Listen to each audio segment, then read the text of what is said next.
Advantage Assam 2.0 সৈতে সংগতি ৰাখি আমি এখন প্ৰদৰ্শনীৰ আয়োজন কৰিছিলোঁ।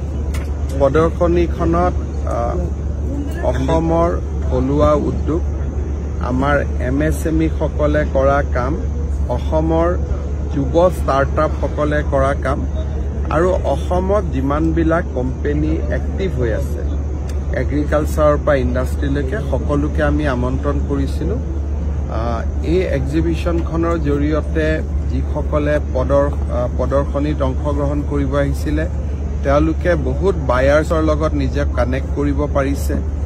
বিদেশৰ পৰা অহা এম্বেচাডৰসকলে তেওঁলোকৰ পৰা বহুতখিনি কথা তেওঁলোকৰ পৰা গম লৈ গৈছে, তেওঁলোকৰ কাৰ্ড লৈ গৈছে, বহুতে বিজনেছ পাইছে।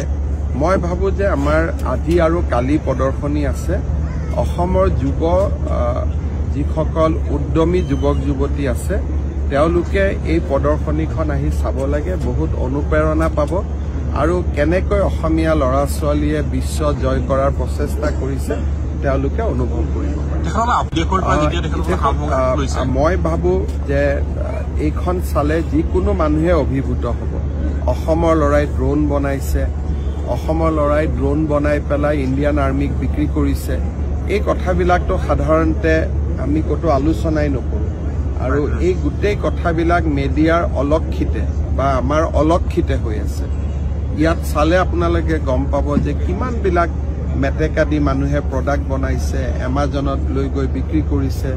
অসমীয়া ল'ৰা ছোৱালীয়ে ড্ৰোন বনাই আৰ্মিক বিক্ৰী কৰিছে। তাৰপিছত শামুকৰ পৰা অসমীয়া ল'ৰা ছোৱালীয়ে মুকুতা বনাইছে।